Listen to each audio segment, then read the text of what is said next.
My son called me. I'm getting married tomorrow. I've withdrawn all the money from your bank accounts and sold the house. Bye. I just laughed out loud. He didn't know that the house he sold was actually. I'm glad you're here with me. Please like this video, listen to my story till the very end, and let me know which city you're listening from. That way I can see just how far my story has traveled.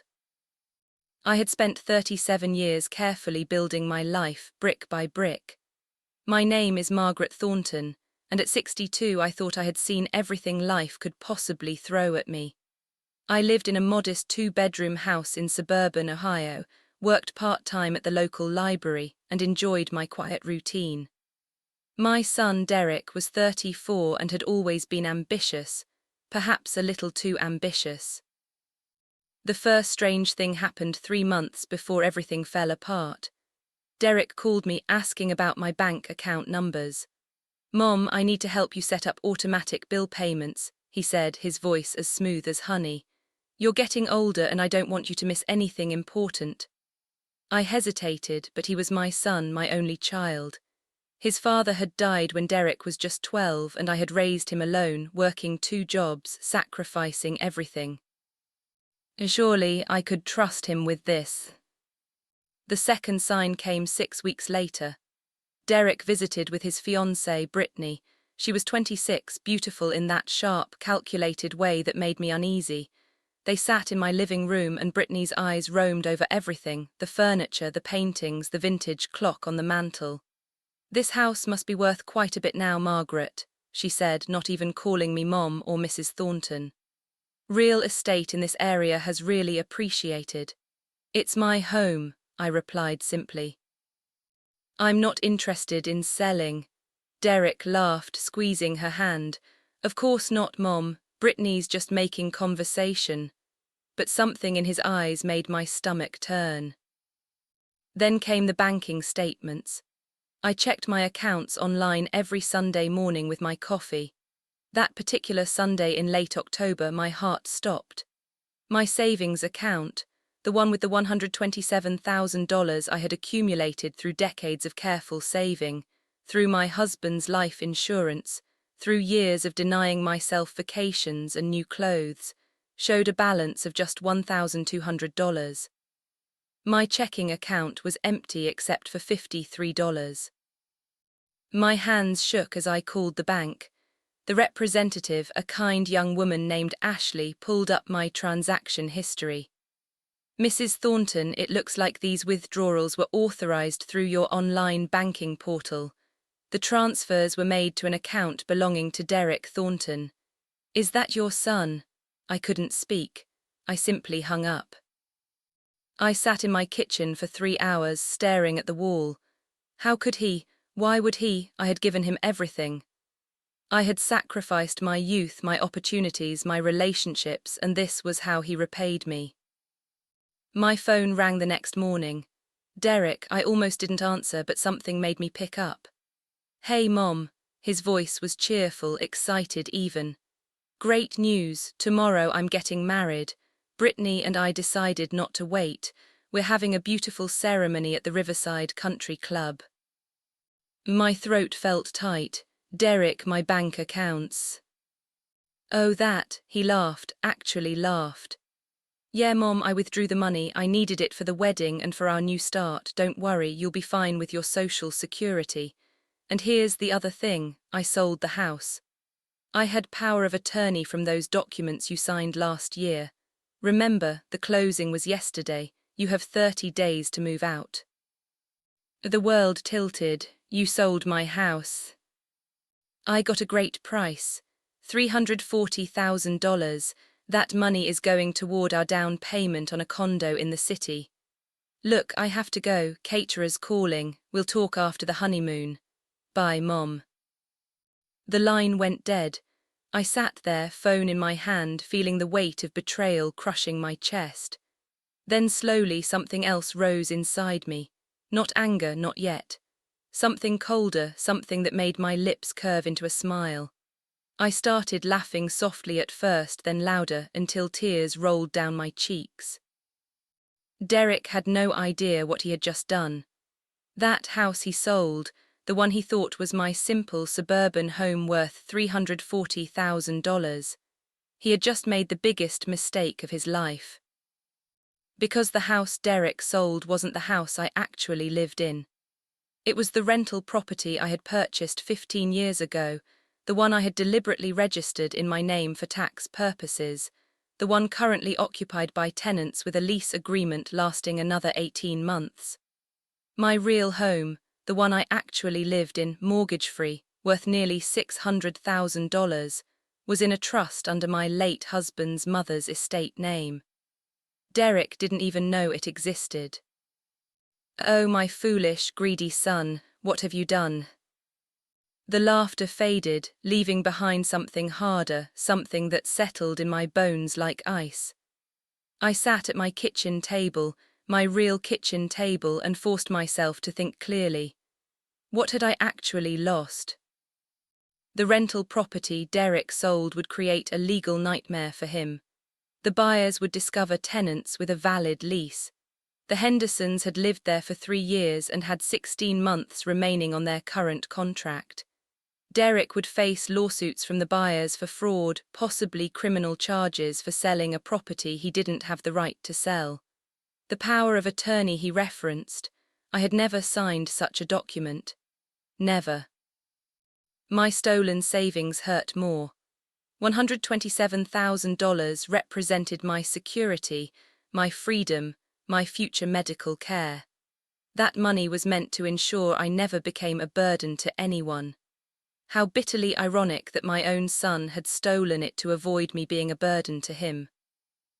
But here was the crucial thing Derek didn't understand. I wasn't defenseless. I wasn't some confused elderly woman who would simply accept this betrayal. I had spent decades working in legal offices before becoming a librarian. I understood contracts, property law, and fraud. More importantly, I had kept meticulous records of everything. I opened my filing cabinet and pulled out the folder labeled Rental Property, Oak Street.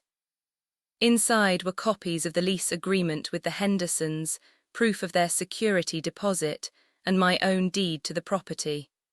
I had never given Derek power of attorney. Whatever documents he claimed to have were either forged or obtained through deception.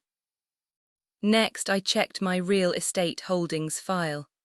My actual home, the one I sat in now, was titled under the Robert Thornton Family Trust, established by my late mother-in-law 20 years ago. I was the trustee and beneficiary, but the property wasn't in my personal name. Derek had grown up in this house, but apparently he had never understood the legal structure behind it.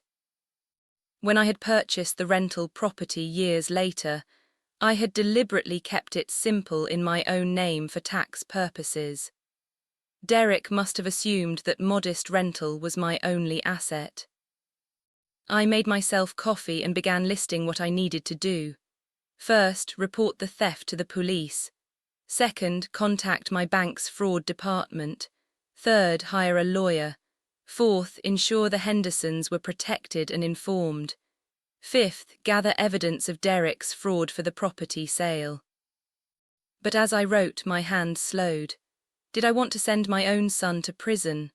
The thought made me feel sick. Despite everything, he was still the little boy I had rocked to sleep, the teenager I had helped with homework, the young man I had been so proud of when he graduated college. Then I remembered his voice on the phone. Cheerful, casual, "You'll be fine with your social security," as if he had done nothing wrong. As if stealing his mother's life savings and selling her supposed home was just a minor inconvenience for me to deal with.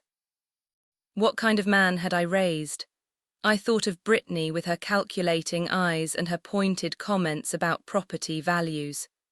Had she pushed him to this? Or had Derek always been capable of such cruelty, and I had simply refused to see it? My phone buzzed. A text from my neighbor, Patricia. "Maggie saw a for sale sign go up at your rental on Oak Street yesterday, then come down this morning. Everything okay?" I texted back, Long story. Can we meet for coffee tomorrow? Patricia had been my friend for 15 years. She was a retired paralegal. I would need allies for what was coming. That night I barely slept. I kept imagining Derek's face when he realized what he had done. Would he feel remorse? Would he apologize? Or would he blame me somehow, claim I had tricked him? By morning I had my plan. I would not go to the police immediately. Instead, I would gather every piece of evidence, document every crime, and build an irrefutable case. Then, I would confront Derek with a choice: make full restitution voluntarily or face criminal prosecution. I would give him one chance to do the right thing, one chance to prove he was still my son and not the stranger who had laughed while robbing his mother. I called the bank at 9 o'clock sharp. I need to report fraud and theft from my accounts, I told the representative, and I need a complete record of all transactions for the past 6 months. Of course, Mrs. Thornton, I'm so sorry this happened. We'll start an investigation immediately. Next, I called Martin Green, an attorney who attended my book club. Martin, I need your help.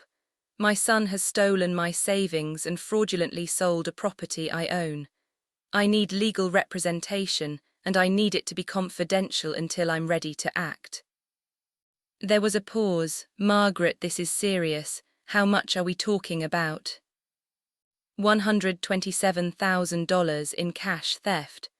Approximately $340,000 in fraudulent property sale proceeds. Jesus, yes, I'll help you.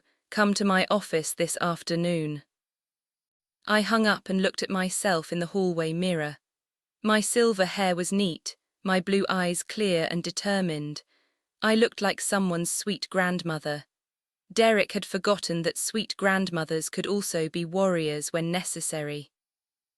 My son wanted to get married tomorrow. Fine, let him enjoy his wedding. Let him think he had won. I would wait, gather my strength, and then I would show him exactly what happens when you betray the woman who had given you everything. Martin Green's law office was located in a quiet brick building downtown. I sat across from him at his mahogany desk, my folder of documents between us. He read through everything with increasing disbelief, occasionally making notes on his legal pad. Margaret, this is worse than I thought, he said finally, removing his glasses. Your son forged documents to sell property he didn't own. That's not just civil fraud, it's criminal. He could face 5 to 10 years in prison. I know, I said quietly, but I need to understand all my options before I decide how to proceed. Martin nodded. Smart, here's what we do first. File a fraud report with your bank to freeze any further transactions. Second, contact the title company that handled the property sale. They'll need to know the sale was fraudulent. Third, we file a police report. You can request that they investigate before pressing charges, which gives you some control over timing. What about the buyers of the property? They'll likely sue Derek for fraud once they discover the tenants. They may also sue the title company for failing to catch this. Either way, Derek will be liable for the full purchase price plus damages. Martin leaned back. Margaret, I have to ask, are you sure you want to go through with this? He's your son. I met his eyes. He stole my life savings and tried to make me homeless. What kind of son does that? We spent 2 hours preparing documents. By the time I left Martin's office, I had filed fraud claims with both my bank and the title company. The police report would be filed the next morning. As I walked to my car, my phone rang. Derek. Mom, why is the bank calling me about a fraud investigation? What's going on? I took a breath, keeping my voice steady. Derek, the bank flagged the withdrawals from my account as suspicious. It's standard procedure when large sums are transferred. But I'm your son, tell them it's fine. Is it fine, Derek? You took $127,000 without my permission. His voice changed, becoming harder. I had your permission, you gave me access to your accounts. For emergencies, not to steal everything I own.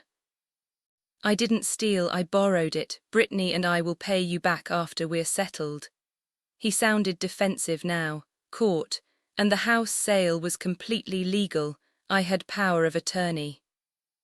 Derek, I never signed power of attorney papers. Silence. Then, yes, you did. Last year, remember when you were sick with pneumonia, I brought them to the hospital. My blood ran cold. I had been sick last year, hospitalized for 4 days with severe pneumonia. I barely remembered that time, the fever, the medication, the exhaustion. Had Derek taken advantage of my illness to get me to sign documents I didn't understand? I need to see those papers, I said. Mom, stop being difficult. Everything's legal. Just call the bank and tell them to drop the investigation. His voice turned pleading. Please, the wedding is tomorrow. I don't want this stress. You should have thought of that before you robbed your mother. I hung up before he could respond. That evening, Patricia came over with wine and sympathy. I told her everything, watching her face shift from shock to anger. That bastard, she said. Maggie, you know I'm here for whatever you need. Character witness, research, anything. Thank you, I said, feeling the weight of true friendship. Actually, I do need something. Can you help me contact the Hendersons? They need to know what's happening with the rental property. We called them together. Tom Henderson answered, his voice concerned. Mrs. Thornton, is everything all right? I explained the situation as gently as I could. There was a long silence. So your son sold the house we're living in without telling you, or us? Tom's voice was incredulous. What happens to our lease? Your lease is still valid, I assured him. I'm working with my attorney to sort this out. You're protected, but I wanted you to know in case the buyers try to contact you. Jesus, thank you for telling us. Let us know if you need anything. Statements, testimony, whatever. After we hung up, Patricia poured us both more wine. Derek has no idea what's coming, does he? No, I said.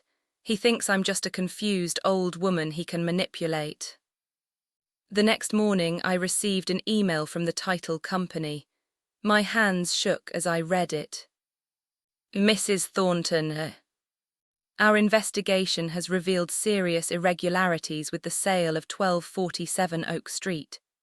The power of attorney document submitted by Derek Thornton appears to contain your signature, but the notary seal is from a notary whose license was expired at the time. Additionally, the document is dated during your hospitalization, but our records show the notary was in a different state that day. We are treating this as potential forgery and fraud. We have frozen all funds from the sale pending investigation. The buyers have been notified and are pursuing legal action against Mr. Thornton. I forwarded the email to Martin Green with a single line. He forged everything. This was the proof I needed. Derek hadn't just been reckless or morally questionable. He had committed calculated fraud. He had brought false documents to my hospital bed, perhaps getting me to sign blank papers in my delirium, then had them fraudulently notarized later. My phone buzzed, another text from Derek. Mom, we need to talk. Can you come to the wedding tomorrow, please? I want you there. I stared at the message. He wanted me at his wedding. The wedding he was paying for with my stolen money. The wedding he was having while I dealt with the chaos of his crimes. As I typed back, I'll be there. Let him think everything was fine. Let him marry his calculating bride. Let him celebrate with my stolen money. Let him believe he had gotten away with it.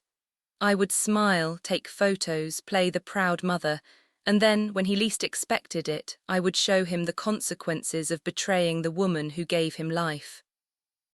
The wedding was exactly what I expected: expensive, showy, and utterly devoid of genuine warmth. The Riverside Country Club glittered with white roses and crystal chandeliers. I wore my best dress, navy blue, elegant, understated, and arrived early.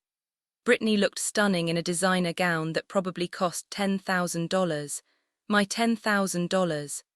Derek stood beside her in his tuxedo, beaming like he didn't have a care in the world. When he saw me, he rushed over.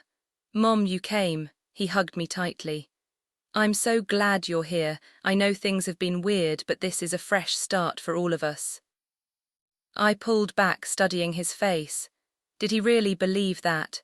Did he think stealing from me was just weird and not criminal? "Congratulations, Derek," I said evenly. "You look very happy." Brittany joined us, her smile sharp. "Margaret, so nice of you to come. Derek was worried you'd be upset about, well, you know, the money and the house. But it's all for the best, really. You don't need that big house anymore, and Derek and I can build our future." "How thoughtful," I replied, my tone pleasant but my eyes cold. The ceremony was brief. I sat in the front row, watching my son promise to love and cherish this woman who had helped him betray his own mother. During the reception, I made polite conversation, drank champagne I didn't taste, and took photos I would never want to see again. Then, just as they cut the cake, my phone buzzed. A text from Martin Green: "Police investigation opened. Fraud charges being prepared, move forward." I looked at Derek, laughing with his groomsmen, completely oblivious. Not yet, I thought. Let him enjoy this moment. It would be his last happy one for a long time. The confrontation came 3 days later. Derek and Brittany appeared at my door unannounced. Derek looked furious. Brittany's expression was icy calculation. "What the hell did you do?" Derek demanded, pushing past me into my living room. "The title company froze the money from the house sale. They're saying the power of attorney was forged. They're threatening to press charges." I closed the door calmly. "Perhaps because it was forged, you signed those papers." "I signed blank papers while delirious with fever, not knowing what they were. You took advantage of your sick mother." I kept my voice steady. "You also had them notarized fraudulently." Brittany stepped forward. "This is ridiculous. Derek was helping you. You're old, Margaret. You can't manage your finances or your property anymore. We were doing you a favor by stealing my life savings." "It's not stealing if you're too senile to manage it yourself." Her mask slipped, revealing the cold opportunist beneath. "Derek is your son. Everything you have should go to him eventually anyway. We just needed it now." "I see," I said quietly. "So this was your plan all along. Find a man with a wealthy parent, manipulate him into stealing from her, then build your life on her money." Derek's face flushed. "Don't talk about Brittany like that. She loves me." "She loves your inheritance," I corrected. "Or what she thought was your inheritance." Brittany laughed, harsh and ugly. "You think you're so smart. You're going to drop these accusations or we'll make your life hell. We'll tell everyone you have dementia. We'll have you declared incompetent. We'll put you in a nursing home." I felt ice spread through my veins. Is that a threat? "It's a promise," Derek said, his voice low and threatening. "Mom, I'm trying to be nice here. Just tell the bank and the title company that you made a mistake. Tell them you authorized everything. Then we can all move on." "And if I don't?" Derek stepped closer, looming over me. "Then you'll find out just how difficult your life can become. We have lawyers too. We'll tie you up in court for years. We'll drain whatever money you have left in legal fees. We'll make sure everyone knows you're a confused old woman who can't remember what she signed." For a moment I felt genuine fear. Not of their threats, I had evidence on my side, but of what my son had become. This angry, threatening man was a stranger wearing Derek's face. But I had not survived 37 years alone by being weak. "Get out of my house," I said, my voice like steel. "Both of you now." "Mom, get out," the force of my voice surprised even me. "You have 5 seconds before I call the police. 1, 2. They left, Brittany spitting curses, Derek's face twisted with rage. As their car pulled away, I sat down heavily on my couch, my hands shaking. The mask was off. Now I knew exactly who I was dealing with. I called Martin the next morning. "File the police report, press full charges. I want them prosecuted to the fullest extent of the law." "Are you sure?" Completely." For the next few days I did nothing but rest. I read books, tended my garden, had lunch with Patricia. I needed to recover my strength, both physical and emotional. The confrontation had shaken me more than I wanted to admit. But as I watered my roses, feeling the warm sun on my face, I felt something else growing inside me. Cold, absolute determination. Derek and Brittany had made their choice. Now they would live with the consequences. A week after our confrontation, Derek called. His voice was different, softer, almost childlike, the voice he used to use when he was young and wanted something. "Mom, can we talk, please?" I considered hanging up. Instead, I said, "I'm listening. I've been thinking a lot about everything, about what I did." He paused, and I heard genuine emotion in his voice, or was it just good acting? "I was wrong, Mom, I see that now. I let Brittany get in my head. I let the stress of wedding planning make me crazy. But you're my mother, I should never have." His voice broke. "I'm so sorry, Mom. Please, can we fix this?" Part of me, the part that remembered rocking him as a baby, teaching him to ride a bike, cheering at his graduations, wanted to believe him, wanted to forgive him immediately, to make everything right again. But I had learned my lesson about blind trust. "What exactly are you proposing, Derek?" "I'll return the money, all of it. Brittany and I will take out a loan if we have to, and the house thing, I'll fix it. I'll make sure the buyers don't sue, I'll handle everything." He was speaking quickly now, urgently. "Just please, please drop the police investigation. I can't have a criminal record, Mom. It'll ruin my career, my whole life. You should have considered that before you committed fraud." I know, and I'm sorry, but please give me a chance to make this right. Don't destroy my life over one mistake." One mistake, as if robbing your mother was equivalent to forgetting her birthday. "How long will it take you to return the money?" I asked.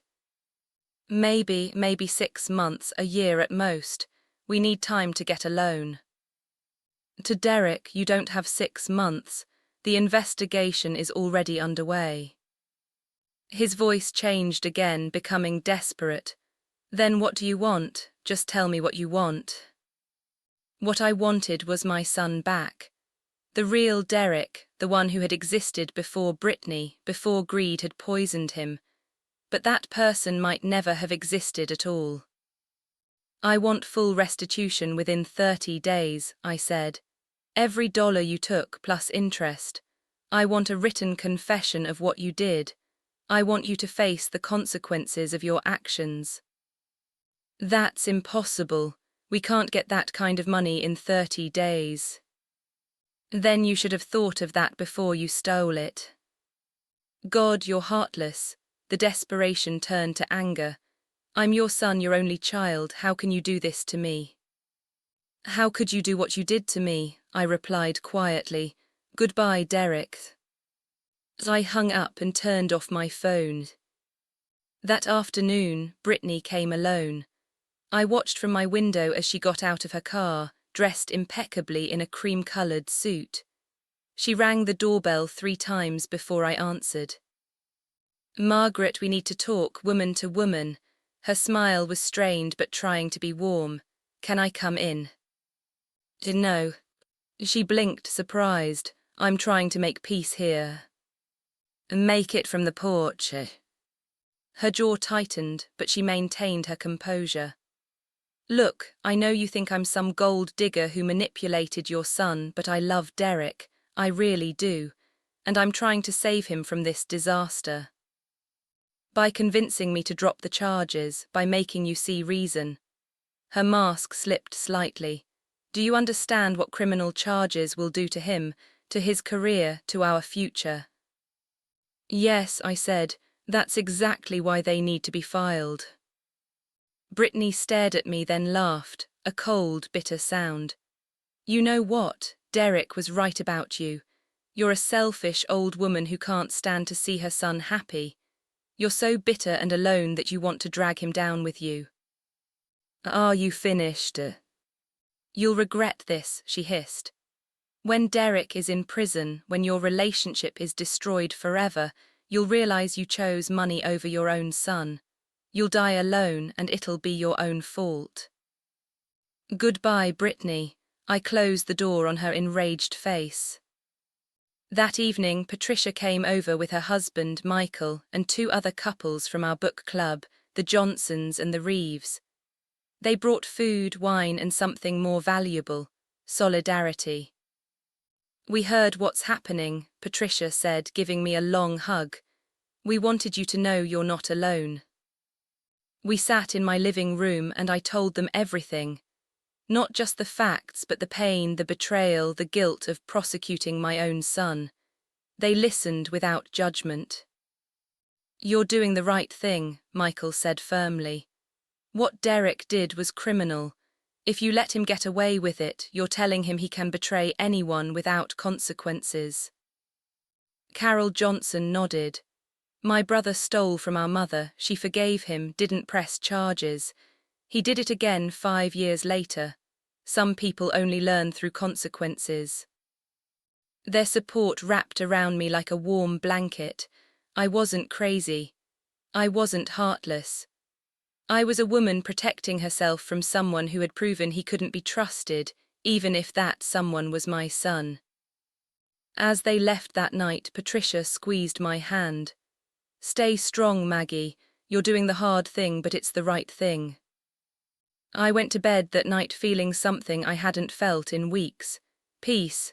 Cold, hard peace. Derek and Brittany had tried manipulation, threats, and guilt. None of it worked because I had something they didn't understand. Principles, self-respect, and friends who reminded me of my worth. The next morning I called Martin Green. No deals, no compromises, we proceed with full prosecution. Understood, he said. Margaret, for what it's worth, I think you're incredibly brave. Brave or broken. I wasn't sure which, but I knew I wouldn't back down. They came together this time on a Sunday morning when the neighborhood was quiet. I saw them through my window, Derek and Brittany walking up my driveway with careful, measured steps. Derek carried flowers. Brittany had a bakery box, peace offerings. I almost didn't answer the door, but curiosity won. What new strategy had they devised? Mom, Derek's voice was gentle, his eyes red-rimmed as if he'd been crying. Please, just give us 5 minutes, that's all we're asking. Against my better judgment, I let them in. We sat in my living room, them on the couch, me in my armchair, keeping distance between us. Derek set the flowers on the coffee table. Daisies, my favourite, of course he remembered. Mom, we were wrong, Derek began.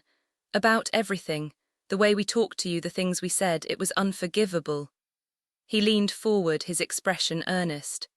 These past 2 weeks I haven't been sleeping, I keep thinking about what I did, about how I hurt you. You're my mother, you raised me alone, gave me everything, and I repaid you with betrayal. It was exactly what I had wanted to hear, so why did it feel like a performance? Brittany spoke next, her voice subdued. Margaret, I owe you an apology too. I was terrible to you. I said cruel things. The truth is, I was scared. She looked down at her hands. My own parents are poor. I grew up with nothing. When I met Derek, I saw a chance at a better life and I pushed too hard. I pushed him to do things he shouldn't have done. Things you convinced him to do? I asked quietly. Yes, she admitted, meeting my eyes. It was my idea, the money, the house. Derek didn't want to do it. I persuaded him, told him you wouldn't miss it, that you'd want him to be happy. Her voice cracked. I was wrong. I'm so sorry. Derek reached for my hand. I didn't pull away. Mom, we want to make this right. We're willing to do whatever it takes. We've already taken out a second mortgage on the condo we bought. We can give you $100,000 within 2 weeks. The rest, it'll take time, but we'll pay every penny back. With interest, Brittany added quickly, whatever you think is fair. And the criminal charges? I asked. Derek's face fell. That's the thing, Mom. If I have a criminal record, I'll lose my job. I work in finance. They'll fire me immediately. And then how can I pay you back? How can I support a family? He squeezed my hand. I'm not asking you to forgive me. I don't deserve that. But I'm begging you to give me a chance to fix this without destroying my entire future. Please, Margaret. We want to have children, Brittany said. Derek wants to give you grandchildren, but he can't do that from prison. Grandchildren, the word hit me like a physical blow. I had dreamed of being a grandmother, of holding Derek's babies, of passing on our family history. They knew exactly where to strike. Think about it, Derek pressed. Do you really want your grandchildren to visit their father in prison? Do you want them to grow up knowing their grandmother put their father behind bars? I studied them both. The performance was good. Derek's tears seemed genuine. Brittany's remorse looked real. They had clearly rehearsed this carefully, but I noticed small things. The way Brittany's eyes kept flicking to her watch. The way Derek's grip on my hand tightened when I didn't immediately respond. The tension in their shoulders coiled like springs. What happens if I say no? I asked softly. The change was instant. Derek's expression hardened. Brittany sat back, arms crossed. Then you're choosing to destroy your son, Derek said flatly. And for what? Money you don't even need. You have your precious house, your comfortable life. You're taking away mine out of spite. It's not spite, it's justice. Justice? Brittany laughed harshly. You want to talk about justice? What about fairness? Derek is your only child. Everything you have will go to him when you die anyway. We just needed it earlier, that's all. So you're saying I should have died sooner, made things more convenient for you? Don't twist my words, Brittany snapped. I'm saying you're a vindictive old woman who can't stand seeing her son happy with someone who isn't you. Derek didn't defend me. He just watched, waiting to see if this approach would work where kindness had failed. I stood up slowly. Get out. Mom. Get out, my voice shook with rage. You come into my home with your fake tears and your manipulations, trying to guilt me into letting you rob me without consequences. You think I don't see what you're doing? Derek stood, his face flushing with anger. You're going to regret this. When I'm sitting in a prison cell, when Brittany leaves me because I can't provide for her, when you're alone on every holiday for the rest of your life, remember that you chose this. I didn't choose this, I said coldly. You did the day you decided to steal from your mother. Brittany grabbed Derek's arm. Let's go, she's not worth it. Let her rot alone in this house with her precious money. They stormed out, slamming the door behind them. I stood in my living room trembling, not from fear, from fury. They had tried everything. Apologies, manipulation, guilt, threats. They had offered me grandchildren like a bargaining chip, as if I would sacrifice my self-respect for hypothetical babies. But beneath the anger I felt something else, a small, cold thread of fear. What if Derek was right? What if I was destroying him? What if years from now I would regret this choice? No, I pushed the thoughts away. I had seen behind their masks today. I had seen the calculation, the manipulation, the complete lack of genuine remorse. They weren't sorry they had hurt me. They were sorry they had been caught. I picked up the daisies Derek had brought and threw them in the trash. Then I called Martin Green. They just tried to manipulate me into dropping the charges, I told him. They offered partial restitution in exchange for no prosecution. What did you tell them? I told them to get out of my house. There was a pause, then Martin's warm chuckle. Good for you, Margaret, that took real strength. Strength, was that what this was? Or was it stubbornness, pride, vengeance? I didn't know any more, but I knew I couldn't back down now. Not when they had shown me so clearly who they really were. That night I lay awake, Derek's words echoing in my mind. You're going to regret this. Maybe I would, but I would regret betraying myself even more. The court date arrived 6 weeks later. Martin had prepared me for everything. The process, the questions, the likelihood of Derek accepting a plea deal. But Derek, stubborn and delusional, had refused. He insisted on fighting the charges, convinced that a jury would side with a son over his vindictive mother. I wore a simple grey suit and minimal makeup. Martin had advised me to look sympathetic but strong. You're not a victim, he said. You're a survivor. The courthouse was cold, fluorescent lights reflecting off polished floors. I sat behind the prosecution table, my hands folded calmly in my lap. Derek sat across the aisle with Brittany and his lawyer, a sharp-suited man named Richard Chen who specialized in white-collar defense. When Derek's eyes met mine, I saw something I hadn't expected. Genuine fear. Good. He was beginning to understand that this was real. The prosecutor, a stern woman named Andrea Walsh, had built an overwhelming case.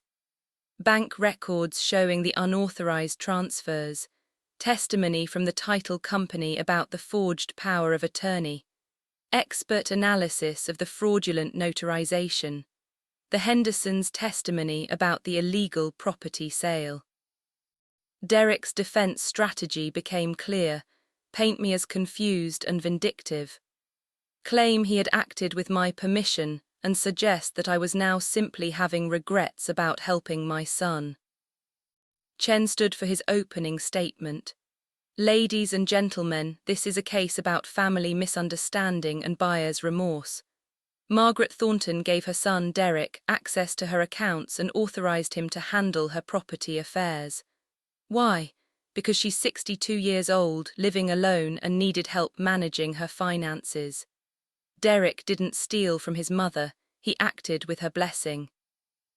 But now, influenced by outside parties and suffering from what we will demonstrate is age-related confusion, Mrs. Thornton has rewritten history to portray herself as a victim. I felt rage simmer in my chest, but kept my expression neutral. The trial proceeded methodically. Andrea called witness after witness, building her case brick by brick. The bank representative testified that I had called immediately upon discovering the missing funds, distraught and confused. The title company representative explained the fraudulent documents. The handwriting expert showed how my signature on the power of attorney papers didn't match my normal signature. It was shaky, uncertain, consistent with someone signing under duress or while seriously ill. Then came my testimony. I took the stand, placed my hand on the Bible and swore to tell the truth. Andrea guided me through my story gently but firmly.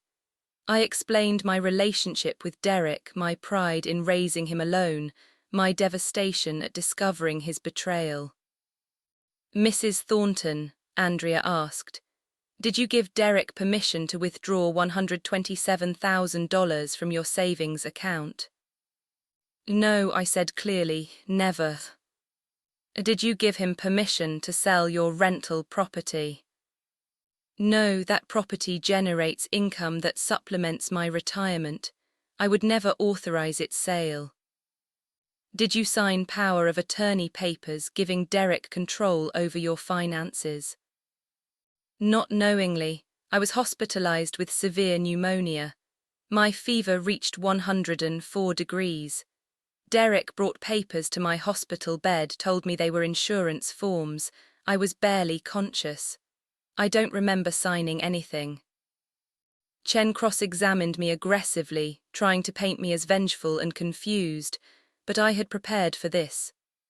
I remained calm, answered every question directly, and never lost my composure. Isn't it true, Mrs. Thornton, that you resent Derek's marriage to Brittany? No, I resent Derek stealing my life savings. You've had arguments about his relationship, haven't you? We've had discussions, but this isn't about his choice of wife. This is about theft and fraud. You're a lonely woman, aren't you? Living alone, no close family besides Derek. I'm content with my life, Mr. Chen. Being independent doesn't make me vindictive. Chen tried several more angles, but nothing stuck. I had truth on my side. Then Derek took the stand. Chen walked him through his version of events, how worried he'd been about me, how I'd asked him to help with finances, how I'd been so happy to help with his wedding. Derek's performance was polished, sympathetic. Then Andrea stood for cross-examination, and everything fell apart. Mr. Thornton, you testified that your mother asked you to help manage her finances. When exactly did she make this request? Derek hesitated. It was ongoing over several months. Can you provide any documentation of this arrangement? Emails, texts, letters? It was verbal. I see, and the power of attorney papers. You said she signed them willingly in the hospital. Oh, yes. But the notary whose seal appears on those documents was in California that day. The hospital is in Ohio. How did that notary witness your mother's signature? Derek's face paled. I don't know, maybe there's a mistake in the records. A mistake, Andrea's voice was sharp. Or did you forge the notarization after obtaining your mother's signature under false pretenses? I didn't forge anything. Mr. Thornton, let's talk about the property sale. Did you inform the buyers that the house had tenants with an active lease? I thought they'd been notified. By whom? The real estate agent should have. You were representing yourself as the property owner with full authority to sell. Didn't you have a responsibility to disclose all material facts? Derek was stammering now, contradicting himself, his polished story crumbling under direct questioning. In the gallery, I saw Brittany's face go white. Andrea pressed harder. The truth is, Mr. Thornton, you knew exactly what you were doing. You forged documents, sold property you didn't own, stole your mother's savings, and you did it all for one reason, to fund your wedding and your new life. Isn't that true? No, I was helping my mother. She wanted to be robbed. She wanted to be homeless. Objection. Chen was on his feet, argumentative. Sustained, the judge said, but the damage was done. The jury had seen Derek panic, seen him contradict himself, seen him exposed as a liar. When closing arguments ended, I felt a strange calm. It was over, not the trial itself. The jury would deliberate, but my part in this nightmare. I had told the truth, provided evidence, and refused to be manipulated. Whatever happened next was out of my hands. We stood as the jury filed out to deliberate. Derek turned to look at me one last time. His eyes were hollow, defeated. I held his gaze steadily. This was the son I had raised, and this was the reckoning he had earned. The jury deliberated for 3 hours. When they returned, their faces were solemn but certain. On the count of grand theft, how do you find the defendant? Guilty. On the count of fraud, how do you find the defendant? Guilty. On the count of forgery, how do you find the defendant? Guilty. Derek's face crumbled. Brittany let out a choked sob. I sat perfectly still, feeling the weight of that single word echo through the courtroom. Guilty, guilty, guilty. The judge scheduled sentencing for 2 weeks later. Derek was released on bail, but the reality had set in. He would go to prison. His life as he knew it was over. Outside the courthouse, reporters waited. Martin had warned me they would be there. The case had attracted local media attention. Elderly mother prosecutes son for theft, made for compelling headlines. Mrs. Thornton, how do you feel about the verdict? A reporter called out. I stopped, considered, then spoke clearly. I feel that justice has been served. What my son did was criminal. He betrayed the person who loved him most, and he must face the consequences of that choice. Do you have any message for other families dealing with financial elder abuse? Yes, you are not obligated to protect people who harm you, even if they're family. Especially if they're family. Love without boundaries is not love, it's enabling. Martin guided me to his car, and we drove away from the chaos.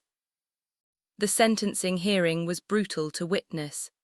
The judge, a silver-haired woman named Margaret Hendricks, listened to impact statements from both sides. The Hendersons described the stress and fear of nearly losing their home. The buyers of the property described the financial nightmare Derek had created. I described the betrayal, the violation of trust, the emotional devastation. Then Derek's attorney presented his plea for leniency. Derek himself stood, his voice shaking, and apologized. This time his tears seemed real. Your Honor, I know I can never undo what I did. I betrayed my mother, the woman who sacrificed everything for me. I let greed and poor judgment destroy our relationship. I understand I must face punishment. I only ask for mercy, for a chance to eventually rebuild my life and somehow, someday, make amends. Judge Hendricks looked at him for a long moment, her expression unreadable. Mr. Thornton, you didn't make a mistake. You made a series of calculated choices. You forged documents. You exploited your mother's illness. You committed fraud against multiple parties. These weren't crimes of passion or desperation. They were crimes of entitlement and greed. She paused. You showed no remorse until you were caught. You threatened your mother when she sought justice. You deserve no leniency. She sentenced him to 7 years in prison, with the possibility of parole after 4. Additionally, full restitution to me and the property buyers, plus court costs and penalties. The total came to over $200,000. Derek collapsed into his chair, sobbing. Brittany sat frozen, her face a mask of horror. As the bailiff led Derek away in handcuffs, he looked at me one last time. I met his eyes but said nothing. There was nothing left to say. After the sentencing, Martin and I met in his office to discuss the restitution order. The court has frozen Derek and Brittany's assets, he explained. The condo they bought will be sold. Their bank accounts will be seized. They'll be paying you back for years, possibly decades. What about Brittany? I asked. She wasn't charged criminally since Derek took the lead role, but she's liable for the restitution as his spouse. Her wages can be garnished, her assets seized. She'll be paying for his crimes alongside him. I thought about the woman who had called me a vindictive old woman, who had tried to manipulate me with promises of grandchildren. Justice, it seemed, had its own plans for her. Over the following weeks, the consequences cascaded. Derek lost his job in finance. No firm would employ a convicted felon. Brittany's social media, once full of wedding photos and inspirational quotes, went dark. Friends and colleagues distanced themselves. Their condo was sold at a loss in a foreclosure sale. I received the first restitution payment, $15,000 from the condo sale. It would take years to recover the full amount, but the system was working. The Hendersons sent me a card. Thank you for having the courage to stand up for what's right. You saved our home and taught our children an important lesson about justice. Patricia threw a small dinner party to celebrate the trial's conclusion. Our book club friends toasted my strength, my resilience, my refusal to be victimized. You did something remarkable, Maggie, Michael said. Most people would have backed down, but you stood firm. I had no choice, I replied. He gave me no choice. But even as I celebrated this victory, I felt the hollowness of it. I had won in court, but I had lost my son. The little boy I had raised no longer existed, replaced by this stranger who valued money over everything. Still, I had my self-respect. I had my home, my friends, my future secured. And I had sent a message that would echo far beyond this courtroom. Mothers deserve respect. Elderly people deserve protection, and crimes against family are still crimes. Derek would have 7 years in prison to think about what he'd lost. I hoped somewhere in that time he would find genuine remorse, not the performative kind he'd shown in court, but real understanding of what he'd done. But whether he found it or not, I had found something more valuable, myself, my strength, my worth, and no one could steal that from me. 6 months after Derek's sentencing, my life blossomed unexpectedly. I started a consulting business helping elderly people protect themselves from financial abuse. Patricia joined me, and we hosted workshops at community centers. Every person I helped felt like redemption. My pain had purpose. I traveled to Ireland and Canada, reconnected with old friends, and on my 63rd birthday, Patricia threw a surprise party. Looking at the warm faces surrounding me, I realized Derek had been wrong. I wasn't alone. I had community, purpose, and genuine happiness. Meanwhile, Derek's world collapsed. Prison was brutal. He was attacked twice, developed depression, and struggled with anxiety. Brittany divorced him after 8 months, claiming she was his victim too.